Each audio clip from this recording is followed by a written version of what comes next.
Should bloggers learn to code?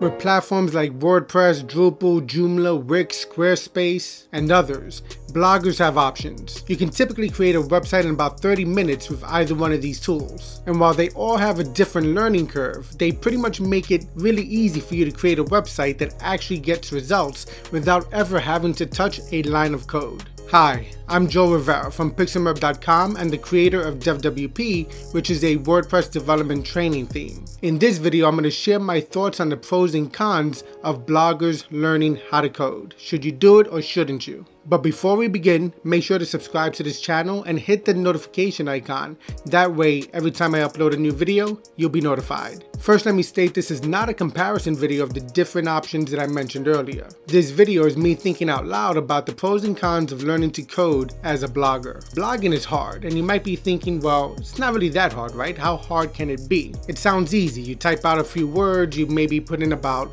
8 paragraphs, 10 paragraphs. You try to get anywhere between 500 to 1,000 words within your article. Should be able to do that relatively quickly, right? But if you've been blogging for a while, then you know that creating a good blog post that people are going to want to read and then share it with others, and hopefully landing that coveted spot on page 1 of Google, that's not easy. You have to do your research. You have to make sure you put in the time. You have to make sure that the thought process is concise and provides value to the reader. That takes a tremendous amount of effort. Well, coding is extremely difficult as well. It's not something you can master overnight. And learning to code can kind of be deceiving because the syntax of the most widely used coding languages are actually not that difficult to learn. The hard part is combining the languages together and using them to create a solution to a problem. Thinking like a master coder, now that takes years. So should bloggers become coders? The answer is, it depends. The benefits of learning to code are significant. Once you know how to code, you can take greater control over your website. You could design it exactly how you want it to look.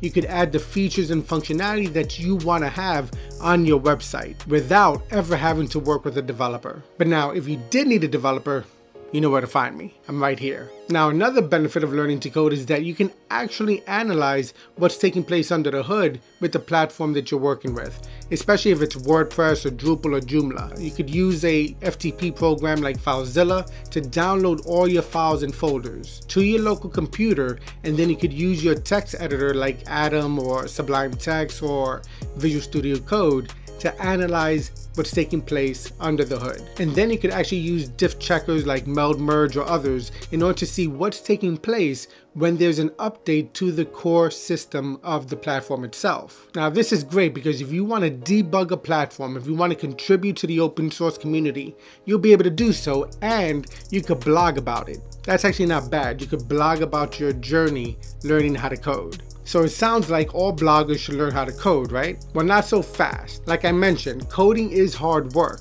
It takes a considerable amount of time, focus, effort, research, practice, and a lot of energy and perseverance. The sad part is that most people quit learning how to code way too fast. And the reason is, it can be really intimidating. Between learning about conditionals, about loops, about switches and variables and arrays and functions, how to make a database connection, classes, methods, properties, algorithms, and on and on and on. It's a lot. As I mentioned in another video on how to become a full-stack web developer in just 1 year, you're gonna have to dedicate a considerable amount of time every single day, often about maybe 2 to 3 hours, if you really want to know how to code, especially if you want to know more than just the syntax of a coding language, because that's where most people get stuck. They learn the syntax, they learn how to put together small, very simple programs, but then struggle when it comes to creating something a little bit more substantive, something that's going to make their life or somebody else's life a lot easier, because that's what programs, applications, and software is supposed to do, right? So if you have the time, if you have the desire, and if you really want to take greater control of your website, then learning to code kind of really makes sense. Otherwise, keep on writing those awesome blog posts and then turn that into an ebook. Now, if you do want to learn how to code, you can check out my video that I mentioned earlier, where I show you how to code a custom WordPress theme step by step. I walk you through the entire process. And if this is something that you're considering doing, if you're a blogger considering learning how to code, let me know down in the comment section below. Type out yes, in 2019, I'm going to learn how to code. Alright, hopefully you enjoyed this video. If you did, give it a big thumbs up. Don't forget to subscribe, smash that notification icon. That way you'll be notified when I create a new video. And as always, thanks for watching, and I'll see you in the next video. Take care.